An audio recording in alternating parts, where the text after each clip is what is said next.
बिस्मिल्लाहिर्रहमानिर्रहीम नहमदुहु व नुसल्ली अला मुहम्मद रसूलुल्लाहि करीम।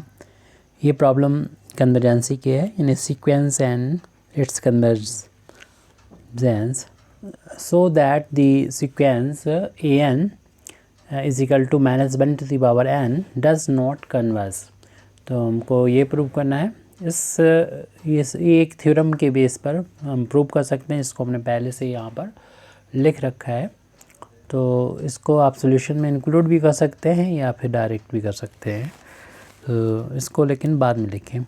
इफ़ ये यहाँ पर xn एक सीक्वेंस है जो कि यहाँ पर इस तरीके के साइन से डिनोट किया जाता है sequence, were convergent with l as its limit, यानी ये ऐसा कन्वर्जेंट है सीक्वेंस जिसकी लिमिट l है। तो इसका मतलब ये होगा देन एवरी सब सीक्वेंस ऑफ xn, तो इस सीक्वेंस का हर एक जो सब सीक्वेंस होगा वो भी मस्ट कन्वर्ज टू l, तो वो भी कन्वर्ज होगा l, यानी उसकी भी लिमिट जो होगी वो l के इक्वल होगी। तो इसी बेस पे हम लोग प्रूव करेंगे। और यहाँ पर हम जैसे कि यहाँ पर तो एवरी सब सीक्वेंस की बात करें, हम यहाँ पर 2 सब सीक्वेंस ले लेंगे, क्योंकि अगर नॉट दिखाना है यानी निगेशन करना है तो सिर्फ 2 हम लेंगे, और दोनों अगर अलग अलग इसकी लिमिट आती है सब सीक्वेंस की, तो प्रूव हो जाएगा कि ये कन्वर्ज नहीं कर रहे हैं। तो हमको जो सीक्वेंस दे रखा, अपना सोल्यूशन यहाँ से स्टार्ट हो जाएगा। आप चाहें शुरू में भी लिख सकते हैं या फिर इसके बाद में भी लिख सकते हैं, या डायरेक्ट भी कर सकते हैं। डायरेक्ट यहाँ से लेट जो अपना सीक्वेंस दे रखा है उसका nth टर्म जिसे xn से डिनोट करते हैं उसकी वैल्यू -1 टू द पावर यहाँ पर n है।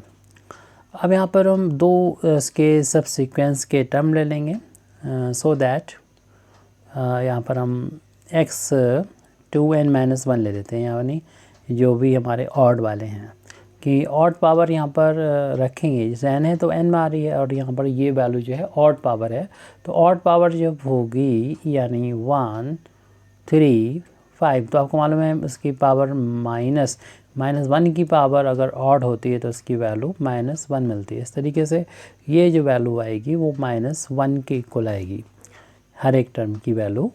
एंड जो दूसरा सब सीक्वेंस का हम टर्म लिख रहे हैं यानी 2n, यहाँ पर लिखा हुआ है 2n, आपको मालूम है हर एक n की वैल्यू के लिए ये इवन वैल्यू होगी, यानी 1 रखेंगे तो ये 2 आ जाएगा, n की वैल्यू 2 रखेंगे तो 4 आ जाएगा, यानी x2 x4 इस तरीके से टर्म मिलेंगे। और उन टर्म्स में यानी यहाँ पर इवन वैल्यू जब होगी, यहाँ n है तो इधर n है, इधर 2n है तो 2n है, यानी इवन आएगा।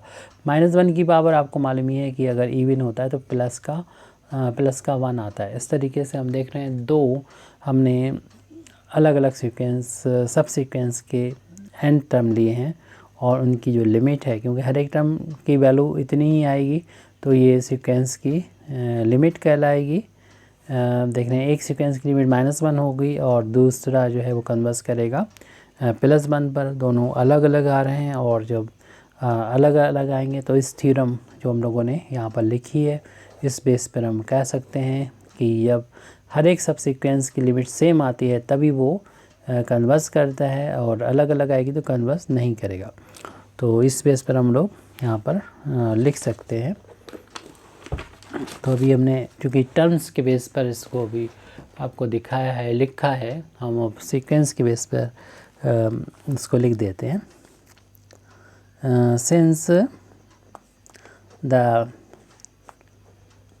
सब सीक्वेंस, इसको इस तरीके से सब सीक्वेंस को इस तरीके से डिनोट करते हैं। सब सीक्वेंस हमने लिया था x2n-1, ये जो होता है कन्वर्स कर रहा था, इसका हर एक टर्म जो है वो इक्वल था -1 के इक्वल, देख लीजिएगा पीछे।